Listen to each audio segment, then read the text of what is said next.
This video is going to give you tips of how you can save some money before your CBT or even after your CBT. So the first one I would say is when you go for your CBT, a lot of people buy a 125 to practice on. I know that if you buy a 125 and you love riding, so if you want to go riding and you want to just be on a 125, then obviously that's going to be suitable for you. If you think I'm going to do my license, but I'll get a 125 and I'll practice on that, do my test, all you're doing is wasting money. You're just going to waste money buying a 125, whether it be, an old ratty-tatty one, or it be something that's going to be, a few £1,000s. Every person that I have known who's bought a 125 to practice on before, once they're doing the CBT, once they get onto the 650s, what they do is they spend money on it and then they end up selling it because they want something that's a 650 or, depending on your license, whether it's an A1, A2, but they want something that they can actually, a bit more powerful. So the first thing I'd say is practice, spend extra money on lessons rather than spending £1,000 or £2,000 on a 125. Spend the extra money on extra lessons. You probably won't even need that many. Maybe one, maybe two extra lessons, which is, God, where I did mine in Buxton, it was about £150.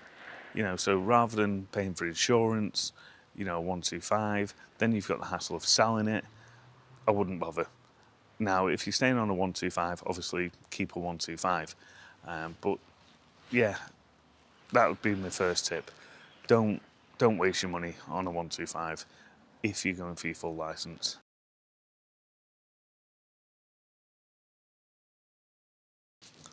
The second tip, really, I would say, when you're buying your gear. Now, I bought my gear offline. Before I did my CBT, I thought I need something that I can use, just get through my CBT, and then I can upgrade. I ended up spending about £150, £200 on crap gear. So gear that I knew I'd be upgrading anyway, but just in case I didn't like riding or something happened, I bought crap. Now, that's £200 at least that I've wasted, on crap gear. So I bought, inappropriate jacket that was, hardly any armour on it. I bought a crappy helmet. Yet again, I mean, it was just a no-brand helmet. You could feel the wind through it. So what I would say is, when you're going through your CBT, go to one of these motorbike stores, like J&S, anything like that. Go and try some helmets on, and if you can't afford it, just save for a bit.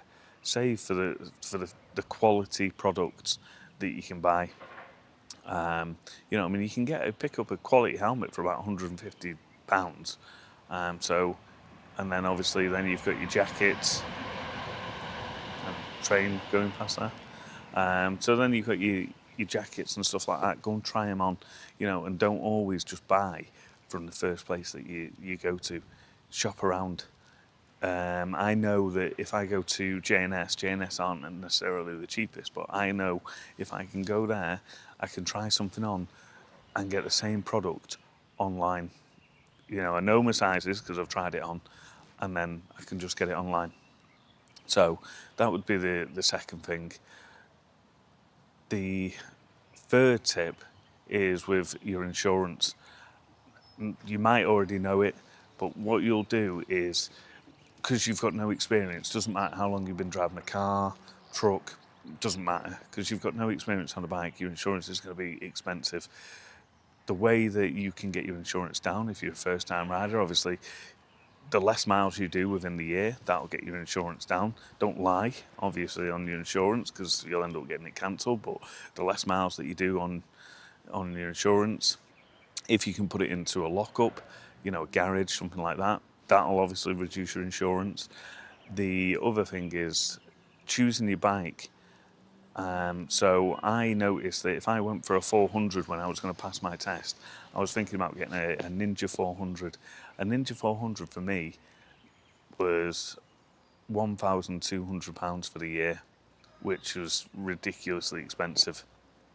Now, I looked at multiple different bikes, and the bike that I looked at was a CBR 650. Got the CBR 650, and the insurance dropped from £1,200, even though it was it was a higher CC bike. It actually dropped to about £800 for the year. So first year, it dropped for the £800, and then also what I did as well is I ran a quote for the second year. So I just pretended like I'd passed my test the year before. I'd had a year's no claims experience, exactly the same details. You're not going through with that quote. You're just seeing what the next step will be for the next year. So it was about £800 for the first year, and then I did another quote to say, well, I've been riding for a year to see what it'd be, and that dropped it down to about £30 per month. So it's about £300 for the year, something like that. So if you're looking at a bike, look at multiple bikes. I know obviously if you want a bike and that's your dream bike and you want it and the insurance is going to be dead expensive, then that's a decision for you. But if you are trying to save a bit of money on that, then look at multiple bikes. Which leads on to my third tip really is my third tip would be to go and test bikes out. Don't just think I'm going to buy that bike because I've seen it, I love it. That's it, because it might not be right for you. Now I went to my brother had a CBR 650, and when I saw it, I thought I love that bike. When I pass, I'm going to get one of them bikes. I thought it was fantastic. Now don't get me wrong, it wasn't a bad bike, but it wasn't the bike for me. I knew that I got on the bike and it got delivered to my house. So it got delivered to my house, and then I went out for the first ride, and I thought, oh, okay, this is going to get some getting used to. The vibration in the handlebars was killing my hands, but I'd not really ridden the bike, so I didn't go for a test drive when I bought it. I just went, yeah, I know that I like that bike. So I would say, yeah, the third tip is go for a test drive. Try bikes that you didn't even think of trying. Try bikes that, whether it be a naked, whether it be, something that is just try it as many bikes as you can. That's going to be, obviously look at the insurance, see what bikes, make a list of the bikes that you've got that are going to be cheap for your insurance, and then go to them dealerships and say, listen, I've just passed my test. Your excess, when you go for a ride on certain bikes, they do hike the access up, but you can try them. You can go out and try these bikes. Some places are better than others, as you can imagine. So that leads me on to my next tip. When you're actually buying a bike, whether it be new or used, now, if you go for a new bike, sometimes these providers have 0% APR. So I actually just bought a BMW F900R. One of the reasons is because it was a naked bike, the insurance was cheaper. For me, this is my second year, so the insurance was cheaper. I went to the dealership. Obviously, I rode the bike. I looked countless hours on YouTube about reviews to see if the bike was going to be something that it had the features that I wanted. It did have everything I wanted, and it was a 0% APR.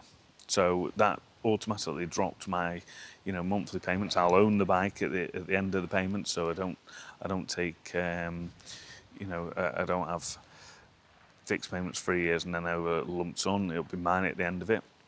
A lot of people buy it this way.